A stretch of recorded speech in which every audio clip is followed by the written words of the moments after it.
করতে হবে, আমরা কাউকে এজিদের হাতে তুলে দিয়ে কাপুরুষের মতন ময়দান ছেড়ে দেব না।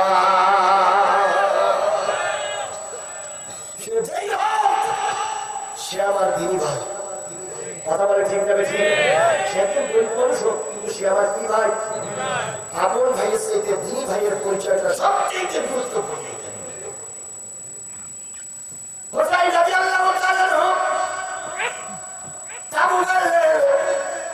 তাবুর ভিতরে যে খাদ্য রসদ সামানা ছিল সব কয়েকদিনের ভিতরে ফুরায় গেল। হোসাইন এবার বললেন, দেখো তো পানি আনা যায় কিনা। ফোরাতের কিনারায় যেয়ে যায়, ওইখান থেকে তীর মেরে সে লাশ হয়ে ফিরে আসে। ওরা পানি খেতে দেবে না, পানি বন্ধ করে দিল। পানি বন্ধ করে দিল সর্বপ্রথম এজিদ বাহিনী। আজও দেখা যায় বাংলাদেশকে পানি দেবে না বলে অনেকে হুঙ্কার দেয়। কথা বলেন ঠিক না বেঠিক? পৃথিবীর ইতিহাসে সর্বপ্রথম পানি বন্ধ করেছিল এজিদ।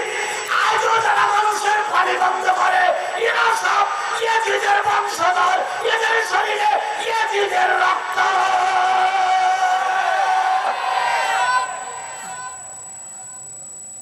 আর এদেরকে যারা সাপোর্ট করে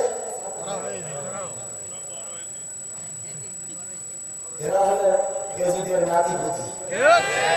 কথা বলে ঠিক নেবে ঠিক? হয়তো এজিদ কিন্তু এজিদের নাতিপুতি ঠিকই আছে। হোসাইন রাদিয়াল্লাহু তাআলা যুদ্ধে পাঠায় পানি আনার জন্য, সবাই লাশ হয়ে ফেরে। এভাবে করতে করতে করতে করতে হোসাইনের সামনে 37টা লাশ হয়ে গেছে। 40 জন পুরুষের ভিতরে 37 জন মারা গেছে। বাকি আছে কয়জন? তার ভিতরে হোসাইন একজন, কাশেম আলী আসগার আলী, এই দুইজন হোসাইন ছাড়া সব মারা গেছে। ওই দুইজন ছিল না বালক, যুদ্ধের ময়দানে যাওয়ার সময় এখনো হয়নি। হোসাইন রাদিয়াল্লাহু তাআলা 10ই মুহররমের সকালবেলার দিন যুদ্ধের হেলমেট পরলেন, মাথায় শরীরে যুদ্ধের পোশাক পরলেন, তীর ধনুক নিলেন। হোসাইন যখন তাঁবুর ভিতরে নারীদের উদ্দেশ্যে বলেন, আমি হোসাইন কিন্তু যুদ্ধে যাচ্ছি, যদি ফিরে না আসি তোমরা যেন ইয়াজিদের কাছে মাথা নত করো না। হযরত হোসাইন যখন যুদ্ধের পোশাক পরে ময়দানে নেমেছে, হোসাইনের স্ত্রী ছিল শহর মানুষ সামনে এসে বলতেছে, স্বামী বিপদে পড়ে মন খারাপ করতে নাই। বিপদে পড়ে যারা ধৈর্য ধারণ করে তারাই হলো প্রকৃত পুরুষ। বিপদে পড়ে মন খারাপ করাটা কাপুরুষের কাজ। আজকেও জাতিরে বলি, যতই বিপদ আসুক মন খারাপ করলে চলবে না। সাহস নিয়ে ময়দানে নামো, একদিন ময়দান বিজয় হবে।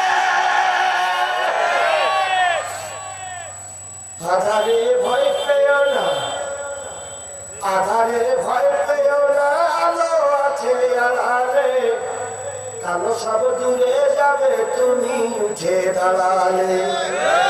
আধারে ভয় পেও না, আধারে ভয় পেও না, আলো আছে আড়ালে, জালিমেরা পালিয়ে যাবে তুমি উঠে দাঁড়ালে। ময়দানে নামাও, জালিমেরা পালিয়ে যাবে। কথা বলে ঠিক যাবে। হোসাইন রাদিয়াল্লাহু তাআলা সান্ত্বনা দিলেন। হোসাইন খনিকের জন্য একটু সান্ত্বনা পেয়ে বললেন, শহর মানুষ শান্ত তো হতে চাই, কিন্তু ডাইন দিকে তাকায় দেখো 37টা মানুষকে আমি নিজে হাতে কবর দিয়েছে, কবরে স্তূপ পড়ে গেছে। শহর মানুষ বললেন, স্বামী যাক সব যাক, দুঃখ নাই, কিন্তু আল্লাহ পাক হয়তো তোমাকে একদিন বিজয় দান করবে। সান্ত্বনা দিলেন। হোসাইন শহর মানুষকে বললেন, তুমি আমার জন্য দোয়া করো, যুদ্ধের ময়দানে যাই। শহর মানুষ তখন একটা কাপড়ের পোটলা, কাপড়ের ভিতরে কি যেন পেঁচাই নিয়ে বলতে, স্বামী যুদ্ধে যাওয়ার আগে দুইখানা হাত উঁচু করো, আমি তোমার হাতের ভিতরে একটা দামি জিনিস দিতে চাই। শহর মানুষ কথা শুনে হোসাইন হাত উঁচু করলেন। হোসাইন মনে করতেছে হয়তো খেজুর আনবে, অথবা একটু পানি আসবে, যুদ্ধের ময়দানে যাওয়ার আগে খেয়ে শরীরে একটু সমস্ত শক্তি বাড়বে। হোসাইন হাত উঁচু করলেন, হাতের ভিতরে কাপড়ের পেছনে একটা পোটলা তুলে দিলেন। এবার শহর মানুষ পোটলাটা তুলে দেওয়ার পরে হোসাইন বলতেছে, শহর মানুষ পোটলার ভিতরে কি আছে? শহর মানুষ কাঁদতেছে আর বলতেছে, স্বামী ওই পোটলার ভিতরে আছে তোমার একটা নবজাতক সন্তান। গত 2 দিন আগে দুনিয়ার মুখ দেখেছে, এই সন্তানটা তোমার হাতে তুলে নিলাম। কি করতে পারি, কি করার জন্য তুমি আমাকে বলতেছো? সন্তানটাকে নিয়ে ঘোড়াদের কিনারায় যাও, সন্তানটার কাপড়টা উঁচু করে এবার ওদেরকে বলো, ও আব্দুল্লাহ ইবনে জিয়াদ, ও ইয়াজিদের মুসলমানেরা, ও টুপিওয়ালারা, ও পাগড়িওয়ালারা, ও তাহাজ্জুদ গুজারিরা, ও মসজিদের ইমামেরা, ও নামাজি ব্যক্তিরা, ভালো করে শোনো।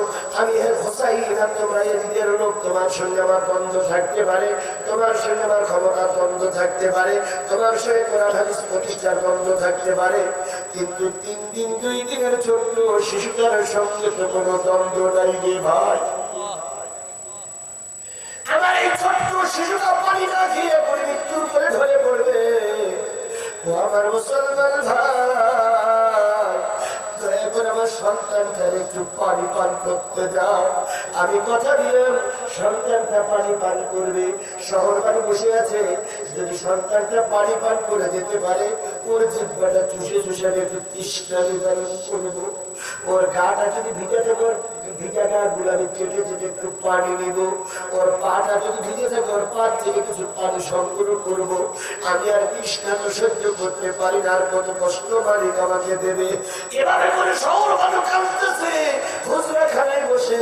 আর আমি হোসাইন তোমার কাছে আসলাম, একটু করুণা করো ভাই, একটু দয়া করো ভাই, একটু করুণা করো আমার পরে, আমার পরে একটু করুণা করো, ছোট্ট বাচ্চাটার পরে একটু করুণা করো। বলুন তো, ফুরাতের ওই পারে যারা আছে তারা মুসলমান না কাফের? কথা কি বুঝেছেন না? ওই পারে যারা আছে তারা কি? আর এ পারে হোসাইনের পক্ষে যারা আছে তারাও কি মুসলমান? দুই পক্ষে মুসলমান, দুই পক্ষে টুপিওয়ালা, দুই পক্ষে জোগাড় নামাজি, দুই পক্ষে নিজের নামাজি, দুই পক্ষে কালেমা পড়ে বাপ মুসলমান করেছিল, মুসলমান বাপ নিয়ে পড়েছিল। সেই বাপ মানুষের দিকে তুমি আমি দুনিয়া এসেছি, ও দুনিয়া এসেছে, আমিও দুনিয়া এসেছি। দুই পক্ষের মুসলমান, দুই পক্ষের দ্বন্দ্ব হলো। একজনেরা চায় কোরআন দিয়ে দেশ চলুক, আর একজনেরা চায় নিজের আইন দিয়ে দেশ চলুক।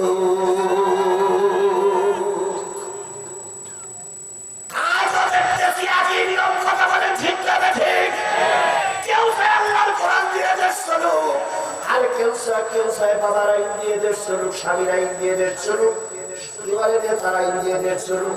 ব্যবধান শুনে যুগ, এছাড়া আর কোনো ব্যবধান কখনো ছিল না, এখনো না। এপারে যারা দাঁড়িয়ে আছে তারা খাঁটি মুসলমান, আর ওই পারে যারা দাঁড়িয়ে হোসাইনের বিরুদ্ধে করছে তারা কি মুসলমান? জালেম মুসলমান, মুনাফিক এখনো আসেনি।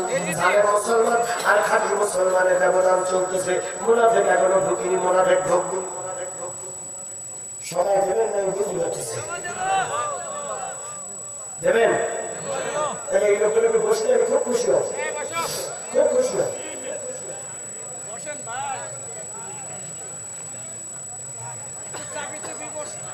বসে লাগবে, এমন জায়গা আছে। 2-1 যারা উঠে যাচ্ছে, যদি পেশাব পায়খানার অজুহাতে উঠে যান, আর যদি পেশাব পায়খানা না লাগে, হয়তো এমন পেশাব শুরু হতে পারে, আর কোনোদিন বন্ধ হবে না।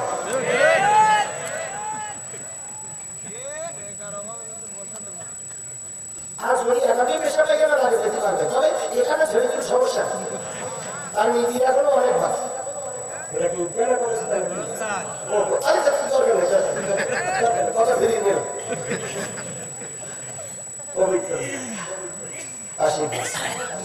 এটাও পুরস্কার। আচ্ছা ঘড়ি ধরি বলি, পেশাব লাইনুর রাখতে পারবেন আপনারা 15 মিনিট? 15 মিনিট আমি আপনার কাছে 15 মিনিট টাইম চাই না। 15 মিনিটের পেশাব পায়খানা নোট করেন না, 15 মিনিট করে ছেড়ে দেবো, একসঙ্গে দিয়ে লাইন শুরু করতে দেবেন। আমি মাঝে মাঝে এরকম বন্ধ করে রাখার পরে যেগুলো গাড়িতে উঠি, সেই দেখি রাস্তার পরে সব লাইন দিয়ে বসে।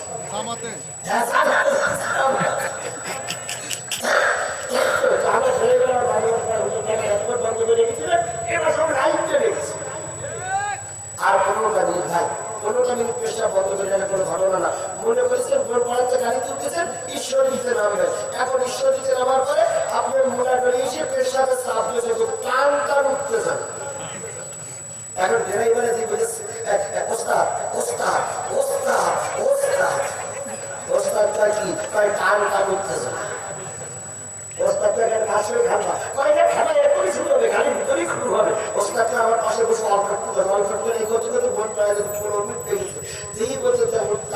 আলোচনা শেষ করেছে যে এই কর্মে নিতেছে এই 15 মিনিট যদি সহ্য করা যায় কোরআনের মাহফিলে 15 মিনিট থাকা যাবে না। আল্লাহ কবুল করুন। বন্ধুগণ, কয় শ্রেণীর মানুষের কথা বলছি? এরা সবাই মুসলমান, কিন্তু একটা হলো জালেম মুসলমান, আরেকটা হলো নির্ভেজাল খাঁটি মুসলমান, আরেকটা হলো মুনাফিক মুসলমান। আমি জালেম মুসলমান আর খাঁটি মুসলমান ডিভাইডেড করতেছি, তফাৎ করতেছি। ভালো করে হৃদয়ের কান দিয়ে শুনুন, আম্মাজানেরাও শুনুন। আপনাদের কথাও মাঝে মাঝে আসতেছে, হয়তো সব আপনাদের কথা এক লাগান হচ্ছে না, কিন্তু আপনাদের কথাও মাঝে মাঝে হচ্ছে। শহর বাড়ির মুসলমান, শহর বাড়ির মতন নারী আজকে আমার সমাজে প্রয়োজন আছে না নাই?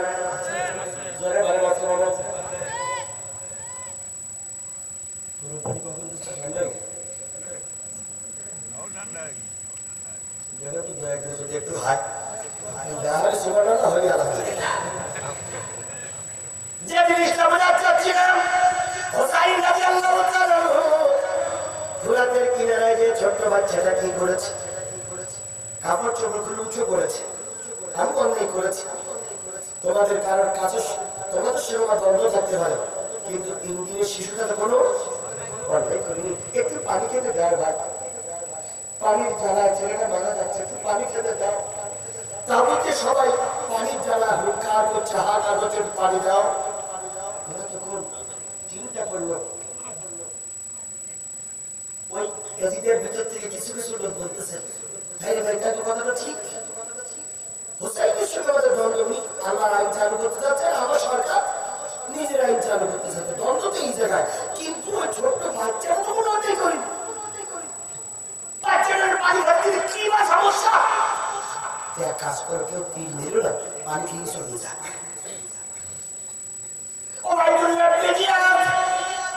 চিন্তা করলে সুযোগ দিলেই পেয়ে বসবে।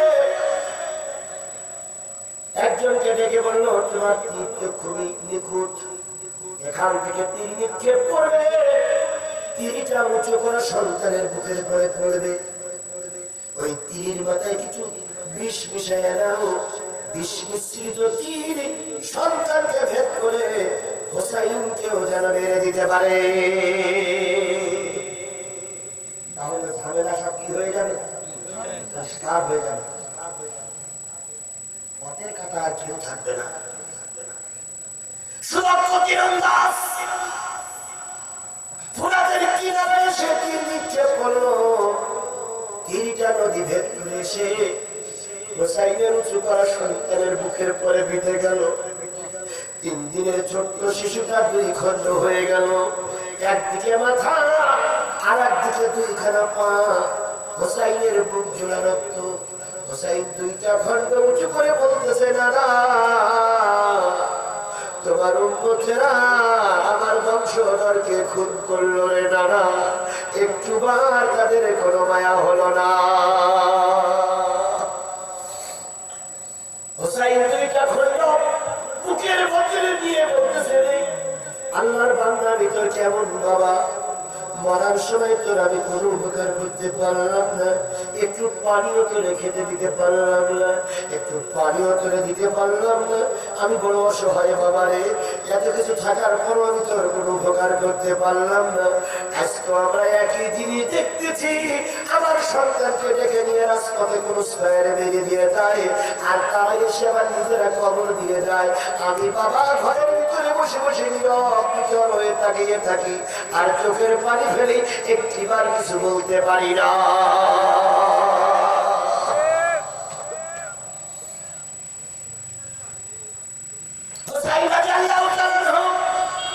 বাচ্চাদের বুকের ভিতরে জড়িয়ে ধরে যখন কান্না করতেছিল, এভাবে হোসাইন রাদিয়াল্লাহু তাআলা বাচ্চাগুলোর অংশ নিয়ে যখন কান্নাকাটি করতেছিল, অপর প্রান্তে জালেমেরা তখন কি করতেছিল? হাসতেছিল, আনন্দ করতেছিল। আজও আমাদের সন্তানদেরকে নিয়ে, আজও হাফেজে কোরআনদেরকে নিয়ে আমরা যখন দুঃখ প্রকাশ করি, একদল জালেম তখন আনন্দ করে। পাশান দিলে তোর, পাশান দিলে তোর একটু কি মায়া লাগে না, স্বজাতির হাহাকার অন্তরে তবু কি ব্যথার পরে পড়ে না, অন্তরে ব্যথার পরে পড়ে না, পশম দিলে তোর একটু কি মায়া লাগে না, মানুষের পাগে তারা তুলে দুটি হাত, পাক দরবারে জানায় ফরিয়াদ, ফিলিস্তিনি খুন পথের পাশে বোমার আঘাতে কুকুর হাসে, ইরাক জুড়ে বয়সকের মতো বস্ত্রানি গুল ভাগে ঝরে বেগুনা, পাষাণ দিবে তোর একটু কি মায়া লাগে না।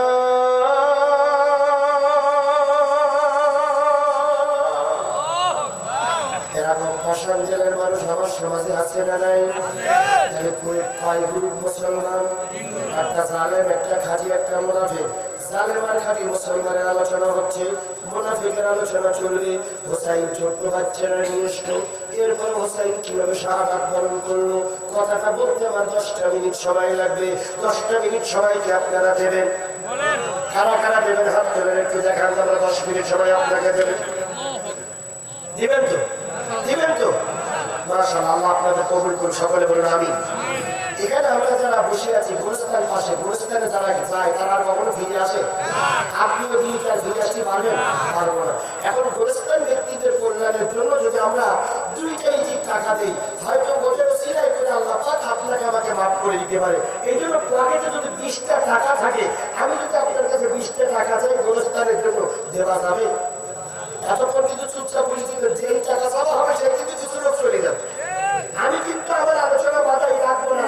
এই পর্যন্ত যতগুলো আলোচনা রাখা হয়েছে বলতে পারবেন যে এই বক্তা করতে আলোচনা বাধাই নিতে গেছে? বলতে পারবেন না। আজকেও আলোচনা বাধাই রাখবো না।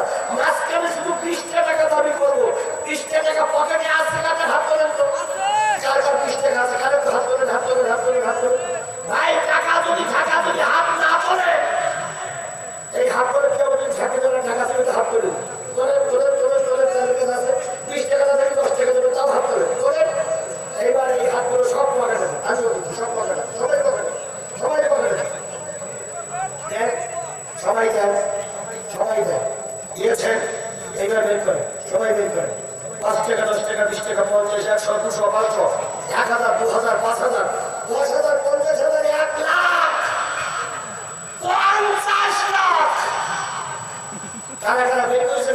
কারা কারা বের করেছেন? আরে বাবা, 10 টাকা, 20 টাকা, 50, 2 টাকা, 1 টাকা দেন। এবার সবাই দেন। আমি কিন্তু একটা বের করেছি, দেখছেন আপনারা?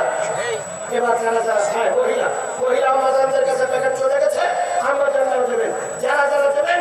আর আমার হাতে এই ভাষা, এই হোসাইনের এই ছোট্ট বাচ্চাটারে মেরে দিয়ে ওরা আনন্দ করলো, আর হোসাইন 2 চোখের পানি ফেলাই কাঁদলো।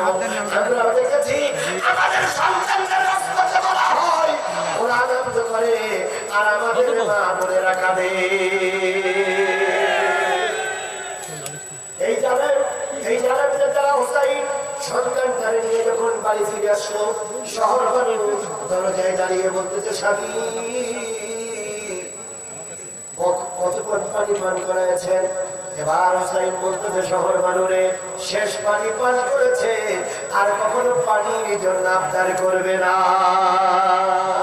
এই লোক তোমার সন্তান তারে কবরস্থ করে হোসাইন টার্গেট দিলেন, এই জালেমদের সঙ্গে শহীদ হবো, কিন্তু জালেমদের কাছে মাথা নত। হোসাইন চলে গেলেন ফুরাতের কিনারায়। ফুরাতের কিনারায় দিয়ে যখন চলেন, কেউ হোসাইনকে মারার সাহস করল না, কারণ সবাই জানে হোসাইন হবে জান্নাতে পুরুষদের সর্দার। কেউ মানল না। হোসাইন এবার ফুরাতে নামলেন, হাঁটু পর্যন্ত পানির ভিতরে গিয়ে 2 আসর ভর্তি করে যখন পানির উপরে তুলে গালের ভিতরে ঢুকাবেন, হোসাইন বলেন, আমি লক্ষ্য করলাম, আমি খেয়াল করলাম 38টা মানুষের রক্তের গন্ধ ফুরাত দুর্গন্ধ হয়ে গেছে। আমি আর ফুরাতের পানি পান করলাম না। ফুরাতের কিনারায় হুসাইন এসে বসে গেলেন। হুসাইন রাদিয়াল্লাহু তাআলা যখন ফোরাতের কিনারায় বসলেন, বসার পর হুসাইনের এতক্ষণ পর্যন্ত পানির রস ছিল, একটু রস ভিতরে ঢুকেছে, এখন একটু ঘুম তন্ত্র আসলো।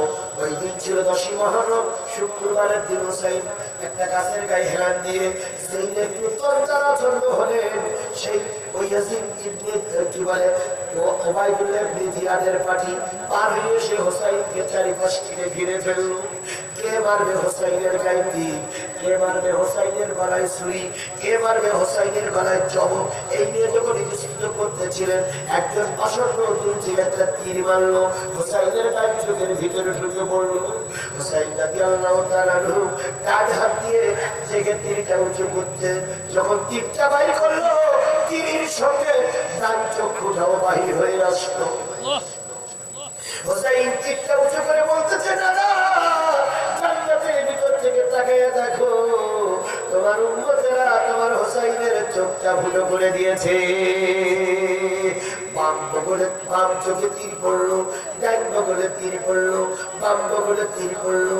হুসাইন শুয়ে পড়লেন, আর হুসাইন পারে না। কতদিন জানি পানি খাই নাই, কতদিন জানি লড়াই করে টিকতে হবে।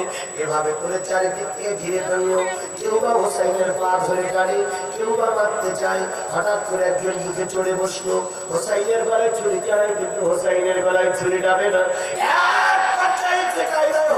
কষ্ট হলো, মেহনত করে হুসাইনকে জবাই করা হলো, মাথাটা আলাদা করা হলো, ঘরটা আলাদা করা হলো, মাথাটা নিয়ে ইয়াজিদের দরবারে পৌঁছাই দেওয়া হলো।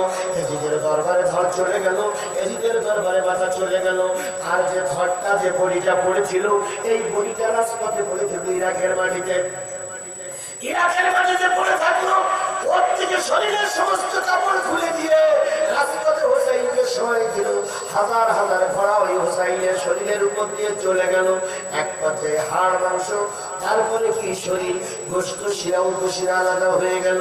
হুসাইনের খণ্ড দ্বিখণ্ড লাশ যখন পড়ে থাকলো, ওরা আনন্দ করতে করতে চলে গেল। পাশের মুসলমানদের এসে হুসাইনকে এক জায়গায় মাটি দিল, হুসাইনের লাশ এক জায়গায়, হুসাইনের কি বলে কাল্লা এক জায়গায়। এভাবে করে হুসাইন জীবনের শেষ রক্তবিন্দু দিয়ে দুনিয়া থেকে বিদায় হয়ে গেল। তবু জালেমের কাছে হুসাইন রাতারাতি করি না। আজকে আজকের মাহফিলে শিক্ষা হলো, আমরাও হুসাইনের উত্তরসূরি হয়ে থাকতে চাই। কারা কারা হুসাইনের উত্তরসূরি হয়ে থাকতে চান? দুই হাত উঁচু করে আল্লাহ হুসাইনের উত্তরসূরি হয়ে যদি থাকতে চান, শেষ রক্ত দিতে হবে। তবু ইয়াজিদের কাছে মাথা নত করা, ইয়াজিদের কাছে মাথা নত করা। আল্লাহ কবুল করুন। তাহলে খাঁটি মুসলমান হুসাইন, জালেম মুসলমান ইয়াজিদ। প্রমাণ হয়েছে। আরেকটা ছিল হচ্ছে নিরপেক্ষ মুসলমান মুনাফিক। মুনাফিক আছে না নাই? এরা এদিক করে না ওদিক করে মাঝখানে সর্বনাশ করে। কথা বলেন ঠিক না বেঠিক? যার ভিতরে সবচেয়ে শ্রেষ্ঠ মুনাফিক ছিল আব্দুল্লাহ বিন উবাই। এই লোকটা ঠিক দিন কায়েম হবে, দিন প্রতিষ্ঠা হবে, তখনই রাসূলের বিরুদ্ধে ওহুদের ময়দানে রাসূলকে ঘায়েল করলো। তবুকের যুদ্ধে আল্লাহ রাসূল যাচ্ছে, খন্দকের যুদ্ধে কি বলে, তবুকের যুদ্ধে, তারপরে কি বলে এরকম যুদ্ধে যাচ্ছে। হঠাৎ করে একটা দৌড় বের করতো, হঠাৎ করে দৌড় বের করলো আয়েশা চরিত্রহীনা, গলার হাড় কেনা ছিঁড়ে নিয়ে গেছে। এই নিয়ে একটা দৌড় দিয়ে রাসূলকে ঘায়েল করলো।